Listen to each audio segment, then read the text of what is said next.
지난 시간에 투자란 수익을 위해 자산을 취득하는 것이라고 정의를 내렸습니다. 그러면 도대체 어떤 자산이 투자의 대상이 될까요? 실제로 자본시장에서 거래되는 자산에는 주식, 채권, 선물, 옵션, 부동산, 원유 등 수많은 것들이 포함되는데요. 앞에서 말씀드린 대로 이 모든 자산을 크게 전통자산과 대체자산으로 구분합니다. 먼저 전통자산은 주식과 채권을 말합니다. 증권이 출현한 것은 불과 수백 년 전입니다. 그러니까 부동산과 같은 실물자산에 비해서 역사가 아주 짧죠. 하지만 증권은 형식이 표준화되고 적은 금액으로 분할되고 거래소라는 공개시장에 상장될 경우 유동성도 높기 때문에 자본주의의 발전을 견인해 왔습니다.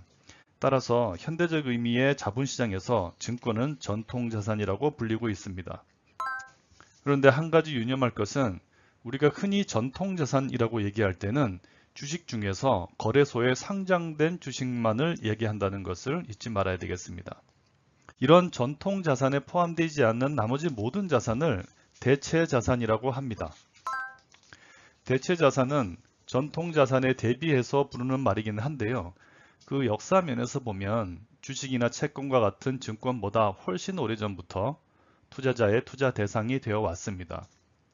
이 대체자산의 종류는 너무나 다양해서 전부 나열할 수도 없습니다. 다만 자본시장에서 기관 투자자가 주로 투자하는 대체자산은 지금 화면에서 보는 바와 같이 크게 세 종류로 나눌 수 있습니다. 첫 번째는 주식인데요. 앞에서 상장된 주식은 전통자산에 속한다고 했습니다. 반면 아직 상장되지 않은 비상장 주식의 경우 대체자산에 포함됩니다. 단 회사가 상장되기 전에는 주식회사 이외의 형태를 가지는 경우도 많기 때문에 보다 폭넓게 비상장 지분이라고 부릅니다. 비상장 지분은 발행회사의 라이프사이클에 따라 창업 초기에 있는 벤처, 성장 단계로 접어든 그로스, 어느 정도 성장이 이루어져 성숙의 단계로 접어든 바이아웃, 그리고 쇠퇴기에 진입한 디스트레스드 등으로 다시 구분됩니다. 두 번째 대체자산은 파생상품입니다. 파생상품은 원래 주식이나 채권과 같은 증권으로부터 파생돼 나온 그런 특성을 가집니다. 파생상품은 주가나 금리나 환율과 같은 다른 자산의 가격의 변동에 의해서 그 가치가 결정되는 금융상품을 말합니다. 여기에는 선물, 옵션, 스왑과 같은 여러 가지 종류가 있습니다. 대체자산의 마지막 카테고리는 실물자산입니다. 실물자산이라는 것은 지금까지 얘기한 다른 모든 자산과 달리 유형의 실체를 가지는 자산을 말합니다. 부동산, 인프라, 원자재와 같은 실물자산은 한 번 투자할 때 그 투자 금액이 상당히 큽니다. 그리고 투자 기간도 상당히 깁니다. 그렇기 때문에 개인보다는 주로 기관 투자자들의 투자 대상이 되고 있습니다. 지금까지는 대체 투자라기보다는 대체 자산의 관점에서 살펴봤습니다. 그런데 이 페이지의 제목을 보면 이제 대체 자산이 아니고 대체 투자라고 써놓았습니다. 실제로 자본시장에서는 대체 자산이라는 표현보다는 대체 투자라는 표현을 더 많이 씁니다. 그리고 이 두 용어가 크게 차이 없이 혼용되고 있습니다. 그런데 엄밀히 따져보면 대체 투자라는 것은 대체 자산에 투자하는 것만을 의미하기보다는 대체 자산에 투자하기 위해서 구사해야 되는 여러 가지 전략을 가지고 있는 금융 상품을 일컫는 경우가 많습니다. 이러한 대체 투자 상품들은 대부분 펀드의 형태를 가지고 있습니다. 그중 가장 대표적인 것들을 소개하면 다음과 같습니다. 먼저 비상장 지분에 주로 투자하는 펀드는 PEF라고 부릅니다. PEF는 Private Equity Fund의 약자입니다. 우리나라에서는 이 PEF를 사모투자펀드라고 많이 번역을 하는데요.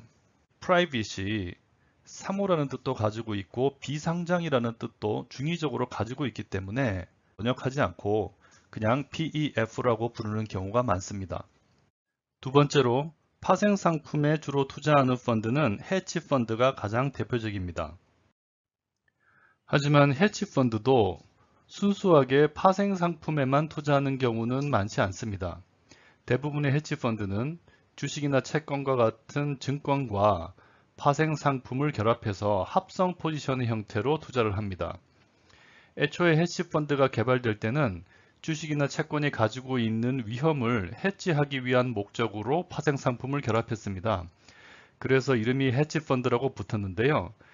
지금은 꼭 해지 목적 외에도 다양한 전략을 위해서 파생 상품을 활용하고 있지만 여전히 이름은 헤지펀드라고 불리고 있습니다.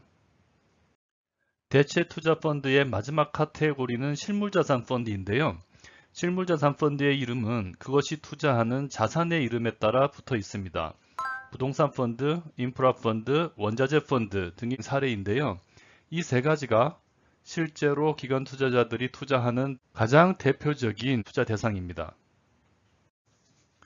이러한 실물자산 펀드들은 펀드가 실물자산을 직접 취득하기도 하고 그 실물자산을 기초로 하여 발행된 증권을 취득하기도 합니다. 전형적인 전통 투자에 비해서 대체 투자는 그 구조가 복잡한 경우가 많습니다. 그래서 대체 투자 상품을 볼 때는 아주 신중하게 하나하나 따져서 봐야 합니다. 지금까지 설명한 PEF, 헤지펀드, 부동산 펀드, 인프라 펀드, 원자재 펀드와 같은 금융 상품들을 대체 투자 상품이라고 하고요. 이런 상품에 투자하는 것을 대체 투자라고 합니다. 그러니 여러분들이 대체 투자라는 용어를 만나면 그냥 비상장 지분, 파생 상품, 실물 자산과 같은 자산의 종류만을 떠올리지 마시고 금융투자 상품을 떠올려야 합니다. 지금까지 투자의 대상인 자산의 종류를 폭넓게 살펴봤는데요. 여러분 중에서는 부동산 투자론에서 왜 이렇게 장황한 설명을 하는지 의아해 하시는 분이 있을지도 모르겠습니다.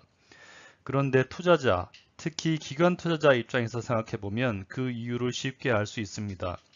투자자는 부동산에 숙명적으로 투자하지 않고 다른 자산과 비교해 가면서 투자를 하기 때문입니다.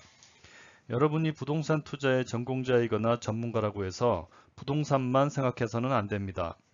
다양한 자산에 대한 이해를 통해 부동산에 투자하는 이유와 목적을 분명히 가지고 있어야 합니다. 이 강의가 그러한 비교를 위한 지식을 충분히 제공하지는 못하지만 적어도 자산의 종류에 대한 개요는 알려드렸으니까 앞으로 다른 자산, 특히 다른 대체 자산에도 관심을 가지고 필요한 공부를 계속 해나가시기 바랍니다.